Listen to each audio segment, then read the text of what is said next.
This week, answering subscriber questions. One of my favorite parts of doing this podcast and writing the newsletter is I get to ask people what they're struggling with when it comes to networking. And I do that whenever a new subscriber puts in their email address, hits the subscribe button, and they get an email that says, "Welcome to the newsletter, and what's your biggest networking challenge?" And a lot of people will actually respond to that and tell me what they're working on, what the biggest challenges are, what barriers they're running into. And I love answering those questions because it gives me a chance to really zero in on someone's specific problem and help them out. And as I get these, I tend to see some common themes, common problems that people have. And that helps me redirect my posts, my newsletter, anything that I'm saying or putting out in the world, because it's one thing for me to tell people, here's how you network. It's another thing for me to really focus on people's problems and try to solve those, because I may be telling people to do something that isn't really the problem. It's not hard for them, or it's not something they're working on, which again doesn't really help them. So for those of you who send in your challenges, I think you all would agree, or you should agree, that I do respond to each one of those. I send back an email, and sometimes those turn into conversations, and sometimes that's the answer and somebody says thanks. But I do go back and I look at these and I try to put them together in themes so that I can, again, speak to the things that most people are struggling with when it comes to networking. And today I want to talk about three of those things. These are things we've probably talked about in past issues, but I want to dig in a little bit more to these to make sure that I'm really giving you some actionable advice that you can take and improve your networking. The first challenge that I see a lot in my emails that come in about where people are struggling is overcoming the awkwardness of networking and a fear of contacting strangers. And this makes sense because these are people who have just subscribed to my newsletter. It makes sense that they're saying, I don't know how to contact strangers. And the reason why I say it makes sense is because most people who haven't listened to this podcast or read the newsletters or follow me on LinkedIn will say, I feel like networking means I have to go talk to strangers. And those of you who have been reading the newsletter for a while or follow me will know that I have said over and over and over, you have to change the way you think about networking, because networking doesn't have to be about reaching out to strangers. It's the subtitle of my book. The title is The Fast and Easy Guide to Networking for Introverts. The subtitle is How to Connect Without Going to Networking Events, Sending Spammy Emails, or Making Cold Calls. And the point there is you shouldn't have to just reach out to strangers and meet them cold. Networking starts with who you already know.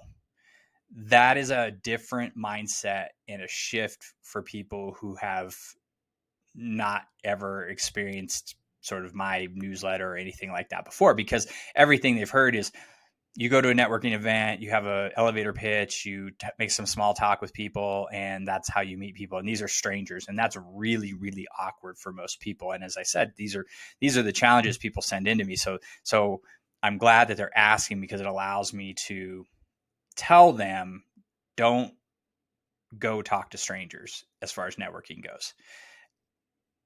It's not that it won't ever work. It's just, it's very uncomfortable and awkward for introverts. The solution to that is start with who you know. And starting with who you know means thinking about people you've worked with in the past, people you went to school with, people you're in organizations with, people you already know and maybe don't talk to all the time. So I'm not talking about your family or your close friends. I'm talking about other people you've met through life and have a bit of a relationship with. They know you, they trust you. You could send them an email, send them a LinkedIn note, check in and say, how are you doing? You could probably move to a phone call or coffee or a video call. and you could have a conversation with that person.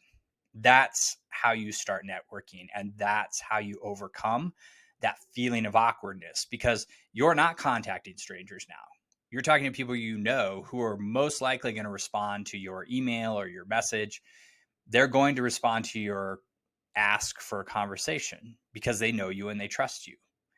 Not strangers, but people you already know. And from there, those conversations grow into opportunities for them to introduce you to somebody else. And that's when you start to grow your network. But those introductions are also not meeting strangers, because somebody you know is going to connect you with somebody new. And that connection, that referral, that introduction is going to take the place of meeting a stranger, and will also help you get past that initial awkwardness. That's how I tend to tell people who are saying, I'm afraid to talk to people, I'm afraid to contact strangers, I'm afraid to do cold calls and outreach. I always say, change everything you think about networking and start with who you know. And then I explain that whole process. That's a great way to overcome that. The second challenge people have is getting comfortable in networking interactions. And by networking interactions, what I mean is conversations. Really, what we're talking about with networking is it's about conversations. It's not you making a presentation or a pitch to somebody. It's you sitting down either on a phone call or on a video call or face to face, however you do it, and having a normal human conversation with people. How would you have a conversation with a person you had worked with in the past and had maybe lost touch with and you were able to connect with? You would sit down and you would talk about each other and what was going on in each other's lives. And again, this is a mindset shift, because people think they're going to be talking to somebody they don't know, and they're going to have some sort of great pitch, or they're going to have to really impress them. And that's not the case. This is, again, somebody you know, or let's extend it. If it's somebody you just got introduced to by somebody you know, so it's a warm introduction. You're sitting down with this person you've never met, but they know somebody that you know. You have a common friend, common connection. You're going to have the conversation kind of the same way. Ask the other person about what's going on in their life. You're not here pitching anything. This isn't a sales call. You're sitting down to find out about somebody new. So how would you meet somebody new? You would ask them about themselves, and then you would listen to them. This is a good way to have one of these conversations, because number one, you're asking them about themselves, which makes them feel good, makes them more inclined to talk to you. And number two, you're letting them do all the talking. You don't have to worry about what to say. You're listening and responding. And in these conversations, you're listening and responding and trying to find ways that you can help them. And it doesn't have to be a lot. I'm not saying you have to go find this person a job. I'm saying help them in terms of advice, or introduce them to somebody new, or give them a recommendation, even if it's just, hey, I read this book that I think you might like. You should check it out. Those are ways to make these networking conversations a little less scary and a little easier to have, and to kind of get past some of those fears and challenges. And as you do this and you build this relationship with this person, these conversations are going to get easier. The last challenge that people have that they commonly say is, I don't have time to network. I understand that. And this is the third one where you have to shift your mindset. All three of these are about mindset. If you change your mindset about networking, if you throw away the things that you've learned about networking out in the world, or if you go look it up online and say, how do I network? Disregard most of what you read.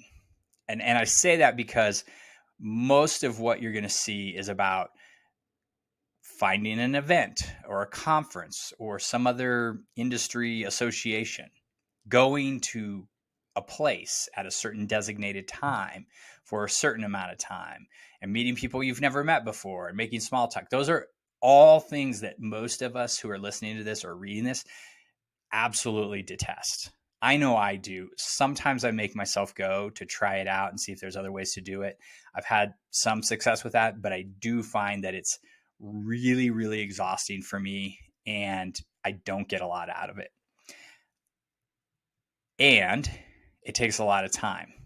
That's where I think people say I don't have time because they think of that event as how you network. If you think about networking from the standpoint of reconnecting with people you already know, having conversations with them, even on the phone, and it can be for 15 minutes, networking can be something you do almost every day. And you can probably do it in 15 minutes or less. In fact, I would challenge you to try to spend only 15 minutes on networking and do it one time a week and see how it feels. And I really like 15 minutes. I've always liked 15 minutes as a unit of time. The reason why I like 15 minutes is it's about 1% of your day. I'm really big on small change applied over time consistently. What I mean by that is if you spend 15 minutes a day connecting with former coworkers you've lost touch with, or 15 minutes a day having one short conversation with one of those people, or 15 minutes a day helping somebody out by sharing something with them, you're going to make a lot of progress if you do that every day. I think with all we do, we're very busy, but I think most of us can find 1% of our day somewhere to do one thing that relates to networking. And if you do that again over time and you do that consistently for, let's say, 5 days out of the week, you take the weekends off, you're looking at 75 minutes or an hour and 15 minutes of networking, which is going to be close to the amount of time you probably spend at one of these networking events, but you didn't have to drive there. You didn't have to show up early. You didn't have to find out where you were going. You didn't have to get home. You're going to probably get more out of it and get farther along in your networking if you break it down to very small pieces. The solution to I don't have time is number one, make it a priority. If you say I don't have time, what you're really saying is it's not a priority. If that's the case and networking is not a priority for you, that's okay. No problem. I'm not going to be offended. I think most of you it is because that's why you're listening. That's why you're reading. If it is a priority, make the action smaller. Make whatever it is you're trying to do smaller. Figure out the smallest possible step you can take and then take it. That's how you make progress. And then show up the next day, do the same thing, one small action. Those are the three things that people say to me are their challenges. They think it's awkward to talk to strangers. Solution, don't talk to strangers. Start with who you know. They say they don't really know what to say in networking conversations.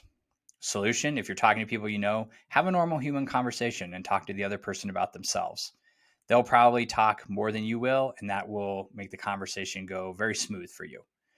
And the last one is I don't have time for networking. Break it down into smaller chunks, but do it consistently. Those three things will probably resolve 80% of your fear or problems or challenges when it comes to networking. I hope those three things help. Be sure to subscribe to the podcast, to this YouTube channel, to my newsletter. Every week, I'm here to help you be a better networker. And please continue to send me your questions, your challenges. I would love to help you out. That's what I'm here for. Have a great week.